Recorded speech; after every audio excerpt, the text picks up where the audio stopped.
I just finished watching the season finale and thought I would talk about it. I was worried that the show was only going to wink at the fans and not fully delve into the confirmed theory that Jon is the child of Rhaegar and Lyanna. What they didn't make clear was whether Rhaegar kidnapped and raped her like everyone in the story believes, or what most fans think, that they were actually in love. But they actually showed Lyanna giving Ned baby Jon Snow, which is huge. I'm perfectly fine with the writers deciding to leave it open to the fans if they were in fact in love. We don't need everything fully explained. Talking and theorizing with other fans is what makes this community so fun. Lyanna told young Ned to lie and say it was his bastard son for Jon's sake. She thinks Robert Baratheon, who she was supposed to marry, would have him killed. She was right. Robert would have worried about his claim for the Iron Throne. Tywin had Jon's half-brother and sister killed for that exact reason. Robert Baratheon even wanted to kill Daenerys without knowing she planned on retaking the Seven Kingdoms back to the Targaryens. But this secret is still very dangerous. Jon was just declared King of the North, and finally has all the northern families backing him. If they were to learn his father isn't Ned, but Rhaegar, he would lose all their support.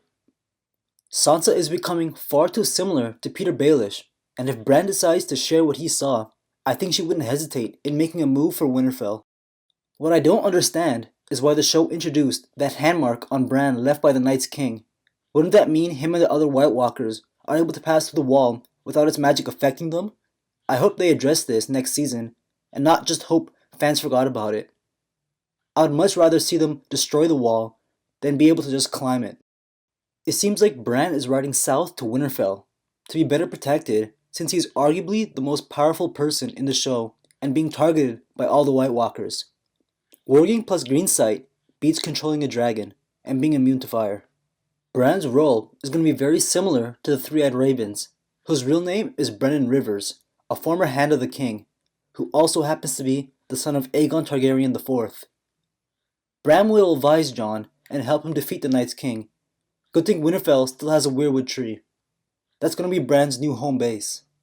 They're still going to need Daenerys' dragons and their dragonfire to help cut the number of White Walkers. And she chose the perfect time to set sail to the west. Westeros has a queen that's made everyone her enemy and already has Dorne, the Reach, and Ironborn aligned with Dany. Cersei won't have the throne for long. Season 7 is most likely going to deal with the war for power, and the shorter Season 8 will handle the real threat, the White Walkers.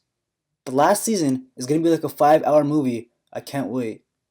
But I'm real happy with the way they wrote this season. I know a lot of you probably have a lot of nitpicks, but I'm just impressed they can put out a show with this level of quality year after year. I was especially happy with the finale. That Arya scene, if you ignore how quickly she traveled from Braavos to the Riverlands, was what everyone was waiting for.